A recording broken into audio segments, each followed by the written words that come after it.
the hollering devotee at the temple of the war goddess. Anyone who knows me knows I have military stories for days. I served for 3 years, didn't serve in the States, so my stories aren't flashy. I didn't go around shooting people halfway across the world in the name of democracy. I'd say compared to the American soldiers' service, mine was tame. If you consider encountering people who want to turn you into shish kebab before they chuck you out of a window day in and day out tame. Speaking of, the shish kebab thing happened to some poor reservist 20 years ago. I had to deal with those people every single day. Granted, nothing happened to me because I was taught how to defuse an escalating situation that could be diffused. Here, we value the lives of humans, even those who hate us for no reason beyond indoctrination drilled into them. This story is different. This story is a little more mundane and far more bizarre than someone just getting shot or blown to pieces. I'm sure people have this idea in their heads: war is hell because so many people die. That's a misconception. War is worse than hell because innocent people get dragged into it. War is worse than hell because people learn to stop seeing other people in front of them. They see mobile targets. It becomes a situation of kill or be killed, and it weighs down on everyone involved. As long as we're not talking about psychopaths, no one wins in wars. Everyone loses. Some lose less, some lose more. If you ask a person with military-related PTSD what broke them, chances are they tell you it wasn't a single event. Granted, there are cases of people who've seen something so fucking awful. This one single event is enough to torture them 40 and 50 years later. But these are probably the rarer cases. Like this one former military medic who saw his brigadier get blown up. The guy, some 40 years later, still remembers the sight of the exposed spine and gore of his commanding officer who told him to remove the rocks from under his back. These weren't rocks. These were the bandages that the medic placed on his commander's exposed insides. The poor man still hates walking on sand because it reminds him of these haunting last words of his commander. What breaks people is going from 0 to 300 miles an hour in a matter of 0.5 seconds. The stress kills. The stress of military life leads people into depression and suicide too. Even without the hazing and whatnot, here, especially now, it's fairly harmless. Younger soldiers won't get the best beds, will have the dirtier duties, and will be called military jargon names which are meant to symbolize their lack of experience. Beatings and violence aren't much of a thing anymore. The stress drives people insane. The lack of sleep, the physical strain, the need to jump from duty to duty due to manpower shortages. The strict regiment, the shitty food, the awful living conditions, all of that leads to a build-up of stress that can and will lead to young men and women towards the abyss. Anyway, a few months before my discharge, I was stationed at a military camp called Eternot, aptly named after a war goddess. The naming was unintentional. In Eastern Jerusalem, due to the length of my tenure, I was used as a reserve soldier in my unit, meaning I didn't have to do shit until someone was out of commission for whatever reason. I spent a few weekends being part of the security of the camp. Being the only combatant of this unit, I was placed in the most volatile section of the camp, a watchtower overlooking the nearby village. As much as the local soldiers played it up as this potentially combustible section of the camp, it was beyond quiet. It was quite frankly boring. In other words, I was getting to rest on duty. The shifts were relatively short, just 4 hours on duty, then 8 hours of rest and 4 additional hours of duty from Thursday afternoon until Sunday morning. Simple, easy, refreshing.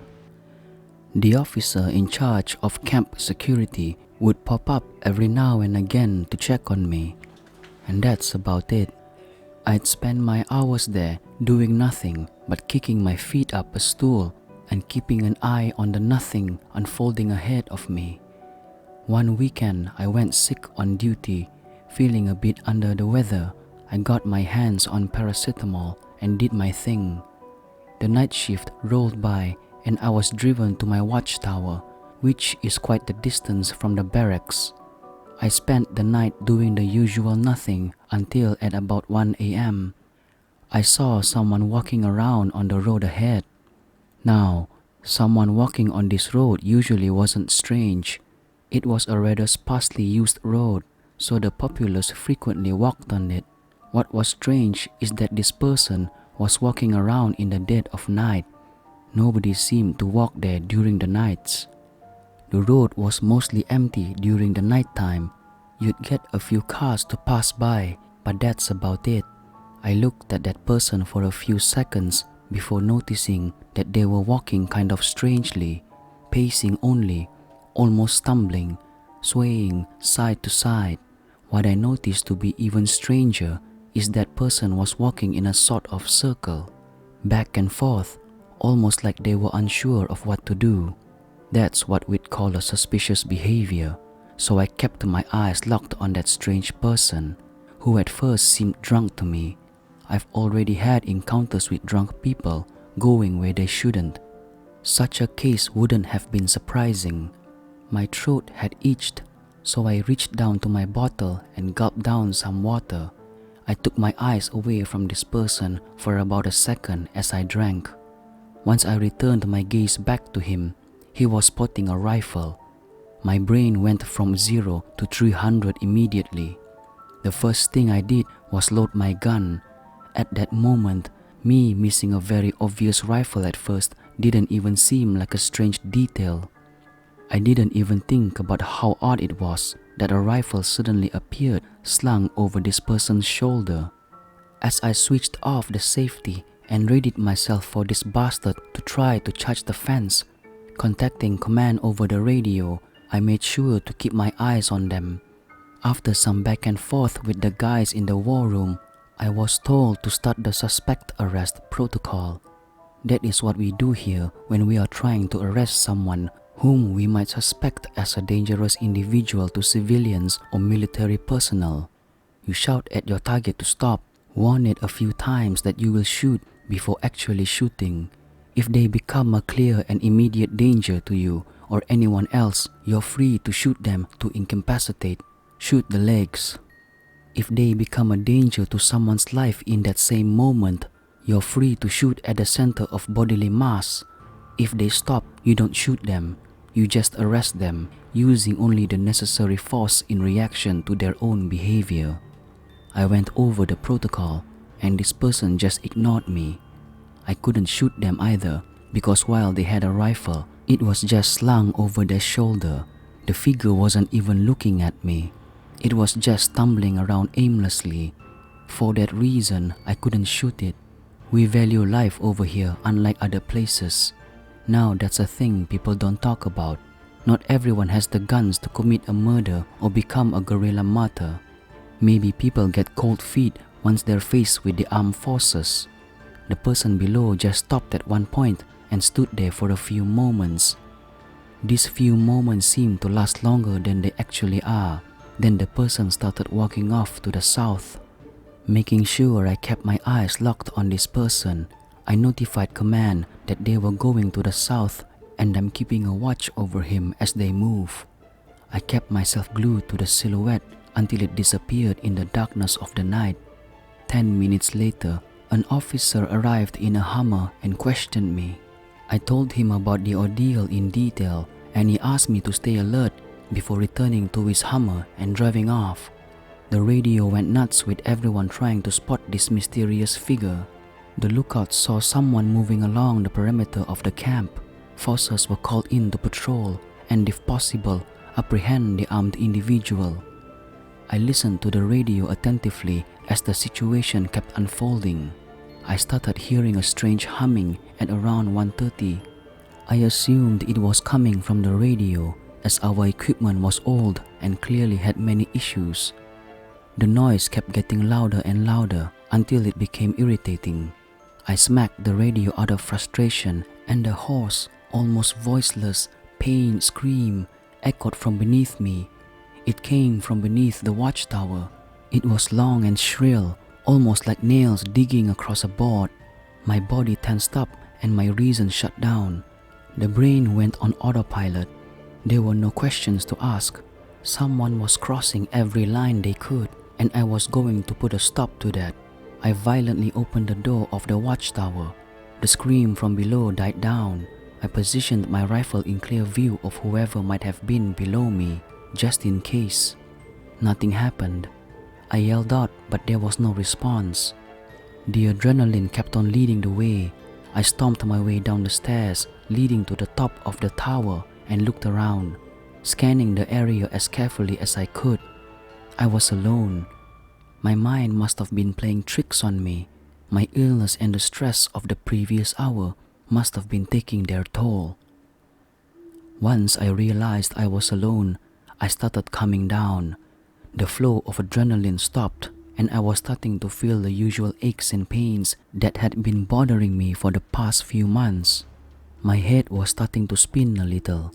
Looking at my watch, I was glad my shift was about to end in a few minutes. I didn't plan on telling anyone about the incident for two reasons. People would think I'm insane, and because I breached protocol and left the tower unattended. I climbed back up to the tower and slumped against the door, clutching at my rifle. My head was turning really light. I was almost flying. Chills rocked me. I was spacing out badly. A loud, hoarse, shrill scream blasted straight through me. I felt myself shudder violently in place as my heartbeat rocketed once more. The scream was unbearably close, painfully so. My head instinctively turned towards the source of the scream. The tower shook for a second, and I felt a blunt pulsating pain originating at the back of my head. My stomach turned, and I felt myself going out. Another scream echoed through my form as I realized what was the source of these awful vocalizations. A pallid man dressed in a military uniform was trying to claw his way into the tower through the window. His eyes pure white, teeth yellow with shades of caramel brown. Blood covered his face and uniform. Blood coming from a massive opening at the top of his head. Bits of his brain were leaking from his skull. That's the last thing I remember before waking up in the infirmary a couple of hours later. Apparently, I was burning with a high fever. The guy replacing me found me passed out, lying in the middle of the tower, sweating bullets through my uniform.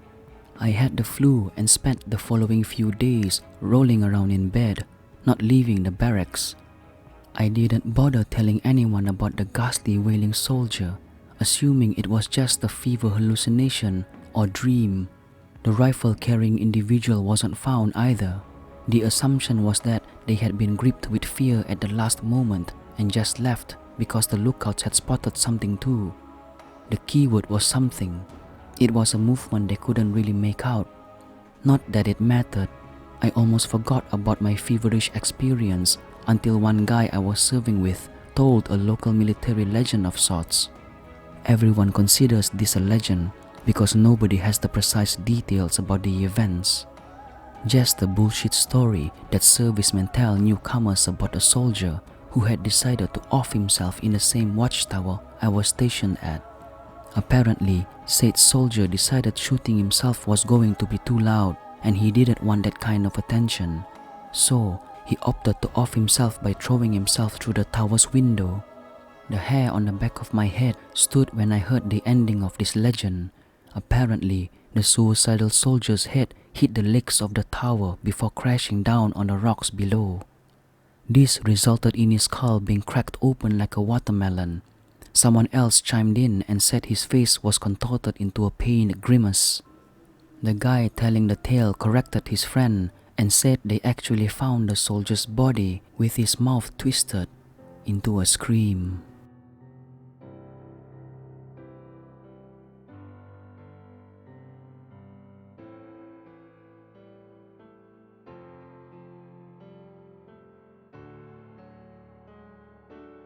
I used to work as a mall center, but one boy's Christmas list made me quit. Written by WendigoRoar. When I felt the blood rushing in my ears begin to calm to a normal level, I took a few more deep breaths to settle my nerves. I could feel my chest heaving, and I tried to slow my breathing and embrace the silence of my home. Silence. The phone had stopped. I grabbed it off the floor from where I had dropped it and looked at the screen. 5 missed calls, 3 texts, no voicemails. So Molly may be crazy, but not crazy enough to think that I checked my voicemails. I'm in my 20s after all. I was terrified to check the texts, but the need to know was overwhelming me. I pulled up the notifications. The first was just, Santa? The second was the standard follow-up, ? The third, though, was a little more ominous. I hope you're not getting cold feet, Santa. I'd hate to come and find you. Creepy as hell, but at least she didn't know where I lived. The paranoid part of my brain thought, but maybe she does. But no, of course not. That would be ridiculous. Taking one more deep breath, I stood up and went back into the kitchen. Grabbing a cup from the drying rack, I filled it up with water, took a big gulp, and set it down on the kitchen island. Not really paying attention, I set it down on the drawing that had filled me with such horror. The glass must not have fully dried on the rack, as around the edge of the base, water slowly creeped across the paper. The child hiding under the bed began to look murkier, the paper turning wavy as it became more saturated. I shook my head at the insanity of this all when it hit me. The child hiding under the bed. Damn. I called the police. I explained that after a kid pissed on me, his mom agreed to go on a date with me. But the kid snuck me a drawing that promised a porno/snuff film style conclusion to the night, and the cops realized this was an absolute horrifying situation, and it was time to rush over to her house and take care of everything. Except you and I both know that's total bullshit. It's the week before Christmas, and the cops are plenty busy without this strange-ass story of mine. So when the cop on the line told me, "Yeah, but we'll go check out that pub you mentioned as soon as we can to see if there are any women matching your description," I really couldn't blame him. I thanked him for his time and decided it was time for me to step up. This kid needed Santa. The first thing I did was call Molly. My hands was shaking so bad, I almost dropped the phone. It rang 3 times and I figured she was pissed at me and wouldn't answer. When the line clicked and I heard her voice, "Hey Santa," she said, sounding irritated. "Molly, hey," I said, trying to keep the tremor out of my voice. "What's with the stand-up? I didn't expect you to be a jerk." "Oh Molly, I'm so sorry," I said. I hope the shakiness of my voice sounded like me being upset about being late rather than my abject terror of this woman. She didn't need to know the gig was up just yet. The power went down in this part of town and I got stuck in the damn elevator. And of course, giant metal box, there was no service in there. Hopefully, she wouldn't think to verify my alibi until I'd gotten that kid to safety. Molly took a deep breath, then signed into the phone. "I'm sorry," she said. "I was really angry at you, but being trapped in an elevator sounds really terrifying. Look, it might be a little late to hit the pub. I just gave up on you and left 10 minutes ago, and it was packed." "Molly, I am really just so sorry. I feel like I really messed this up," I said. "Don't be silly," she said. "It's hardly your fault that the power went out. Like I said, it's probably too late to get a table at the pub, but maybe we could try another place." "That would be awesome," I told her, a grin on my face. This was going smoothly. too smoothly. But I wasn't going to overthink this. I just needed a chance to snatch a kid and then run with him to the cops. Forgive me if this is too forward, Molly, but I was thinking I could make it up to you by bringing over a bottle of wine and we could have a nice little date at home. That way, you could be there for your little guy since it's so late. That's very forward, Molly said with a sharp tone. Luckily for you, Santa, I like forward. I sighed in relief. Wonderful. I have a bottle of Chateau Gripsac Bordeaux that I think would pair very nicely with some charming conversation. She laughed, and it was as musical as ever. How was she so pleasant? I'd love that, she said, and gave me her address. I'll run back up to my place to grab the Bordeaux, and then I'll head right over. Now, it was time to get ready. If Molly wanted Santa, she was going to get Bloody Santa. 30 minutes later, I pulled up to her address wearing the full Santa suit. It was go time. I had spent the whole ride over blasting hard rock and getting myself fired up. I needed to be ready for anything. I got out of the car and adjusted Santa's bowl full of Jelly Belly. Walking up to the front door, I felt my hands shaking. I stabbed at the doorbell and missed. The shaking was so bad. I took a couple deep breaths, then reached out and rang the doorbell with confidence. It only took about 10 seconds before the door opened. She must have been near the door. Molly swung the door open. She was wearing a flowing black robe and had her hair pinned up. "Hello, Santa," she said, her voice sultry as all hell.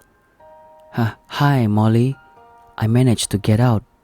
Now I have to take a second here to explain something.